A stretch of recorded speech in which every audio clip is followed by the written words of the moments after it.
Fans are holding on to that hope that the rain will clear in time for the big 500 race on Sunday. News 6's Molly Reed is at the Speedway right now. And Molly, they already are making some changes to the schedule because of the weather.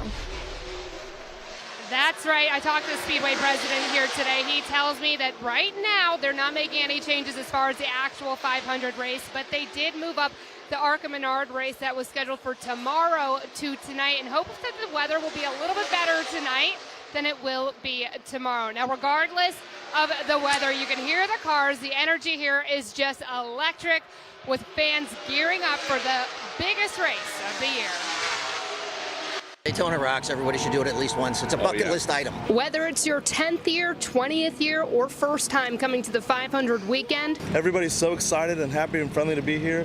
The noise and the power and the speed is kind of a neutralizing thing where it brings us all together. The grills are heated up, the drinks are flowing, the campfires are smoking. Hundreds of RVs are packed into the infield, race fans traveling in from all over the world. Too, so you guys get to meet people from all over? Yeah, this is probably like what, I don't know, 2014 we've been coming, so you know, we know everybody around here. They all come over, everybody shares. There will be great views from all around the racetrack, from the grandstands to the campsites. So we're standing on top of a bus right now. Talk about the view that you guys have.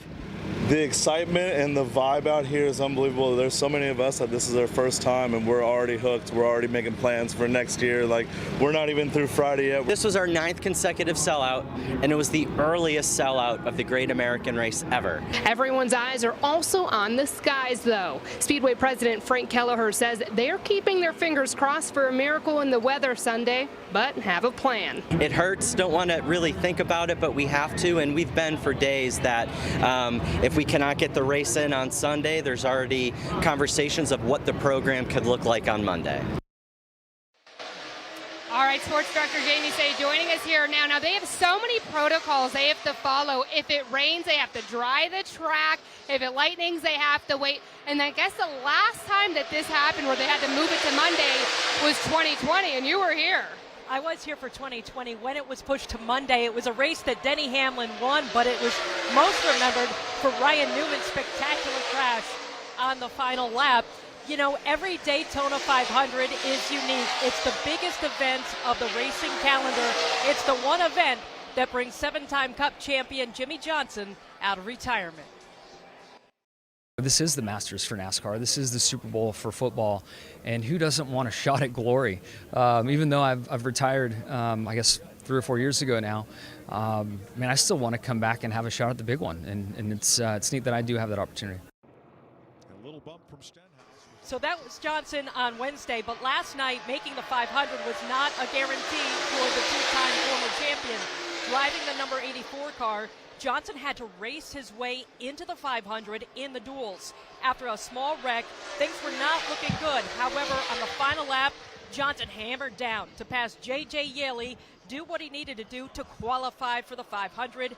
And following his finish, Johnson revealed what was going through his mind during that final lap. And I'm like, I'm not going to make it. I'm not going to make the Daytona 500.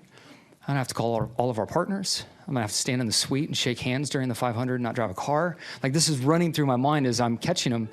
I'm like, I've got to figure out a way. And then an almost wreck happens, and I just leave it on the floor and hope for the best. To fight like we did in those closing laps, I mean, I've only done that for a race win here. It's never had that level of anxiety and fight for a duel or anything else except for, you know, a proper win.